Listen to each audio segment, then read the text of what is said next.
اب ہم یہ کہتے تھے F8 مرکز میں ان کی لائف کو تھریٹ ہے، تو یہ سارے ادارے، ساری عدالتیں،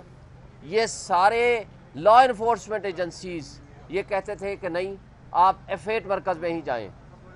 لیکن آج جو ریڈ زون سب سے موسٹ سیکیور جگہ ہے، یہاں پیش کرنے کے لیے الیکشن کمیشن کے حکم کے باوجود وہ کہتے ہیں سیکیورٹی تھریٹ ہے، ہم ایک شخص کو پیش نہیں کر سکتے۔ تو کیا یہ طرز عمل اس لیے ہم سمجھیں کہ عمران خان اگر یہاں آئے گا تو دنیا ان کو ملنے آئے گی، دنیا ان کو دیکھنے آئے گی، اور اس سے ان کا جو ایک پردہ ہے، ایک جو ان کے درمیان اور پارٹیز کے درمیان ایک رکاوٹیں حائل ہیں، وہ شاید دور ہو جائیں، اور یہ مقتدر لوگوں کے لیے ایک خطرہ کی علامت ہو۔ دیٹ از دی ریزن وہ نہیں پیش کرنا چاہتے۔ آپ نے دیکھا سپریم کورٹ آف پاکستان نے آرڈر کیا کہ عمران خان نیب والے کیس میں، جو کہ نیب کی پروویژنز کو چیلنج کیا گیا تھا، اور نیب پروویژنز جو امینڈمنٹ آئی تھیں،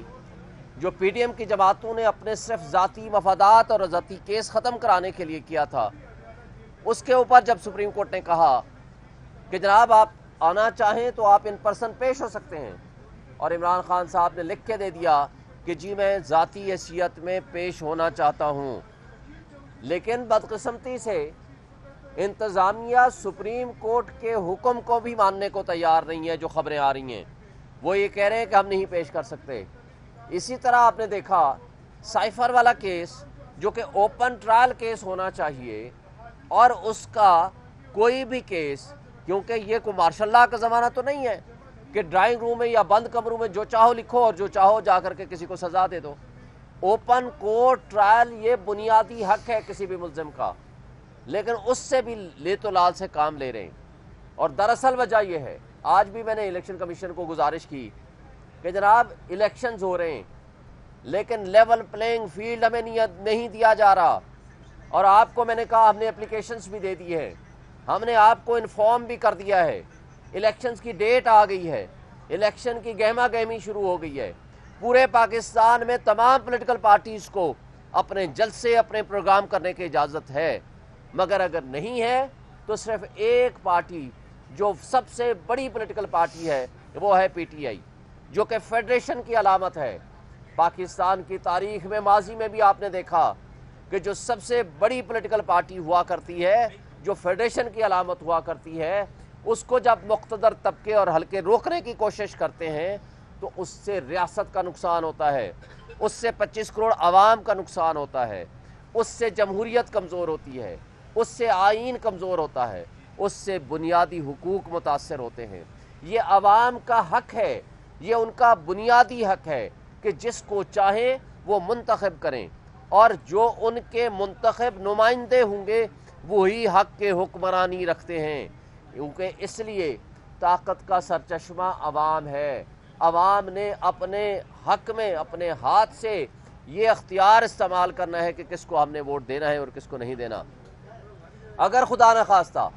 یہ لولی لنگڑی کوئی حکومت بنانے میں کامیاب ہو جاتے ہیں، کوئی لوگوں کو کرش کر کے، کوئی ایسے اپنے سپر کنگ اور سپر لاڈلے لا کر کے یہاں بٹھانے کی کوشش کرتے ہیں، تو نقصان کس کا ہے؟ ہماری ریاست کا ہے، ہمارے اداروں کا ہے، ہماری 25 کروڑ عوام کا ہے۔ آج آپ کی ریاست متحمل نہیں ہو سکتی کسی بھی ایڈونچر یا مس ایڈونچر کی۔ آج صورتحال یہ ہے کہ آپ کی اکانومی تباہ ہو چکی ہے۔ 16 مہینے کا ایڈونچر آپ نے کر کے دیکھ لیا۔ 16 مہینے میں ایک چلتا ہوا ملک جس میں 6.1% جی ڈی پی تھی، جس میں میکسیمم آپ کے ریزرو تھے $24 بلین، جس میں 170 روپے کا آپ کا ڈالر تھا، آپ نے اس کا انجام اتنا برا کر دیا۔ آج عام آدمی، غریب آدمی روٹی کھانے کو بھوک کو ترس رہا ہے۔ آج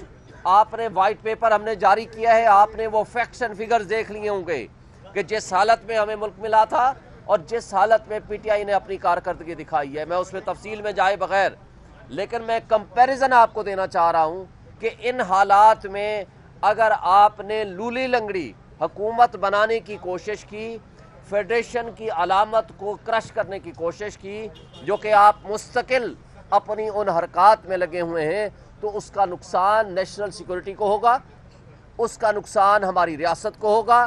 اس کا نقصان ہماری جمہوریت کو ہوگا، اس کا نقصان ہمارے آئین کو ہوگا، اس کا نقصان ہماری معیشت کو ہوگا، اس کا نقصان ہمارے 25 کروڑ عوام کو ہوگا، اور اس سے کوئی بہتری نہیں آئے گی، اور کوئی ایسی لولی لنگڑی حکومت آپ 6 مہینے سے زیادہ نہیں چلا سکیں گے۔ اس سے سیاسی عدم استحکام میں مزید اضافہ ہوگا۔ اور ایک آخری بات وہ یہ کہ آج آپ لوگوں کو اغوا برائے بیان کا سلسلہ بند کریں،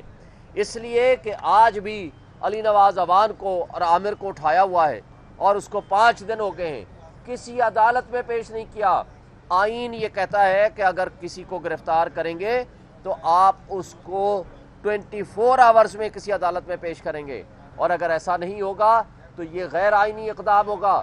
میں سپریم کورٹ آف پاکستان سے بھی ریکویسٹ کرتا ہوں کہ اعتزاز احسن صاحب نے ان پرسن جو پٹیشن فائل کی ہے اس کو انٹرٹین کیا جائے، اور اس کے مطابق لوگوں کے بنیادی حقوق کی تحفظ کیا جائے، اس لیے کہ سپریم کورٹ نے لوگوں کے بنیادی حقوق کے تحفظ کی قسم اٹھائی ہے، اور وہ پابند ہیں آئین کی بحالی کرنے کے in its true letter and spirit.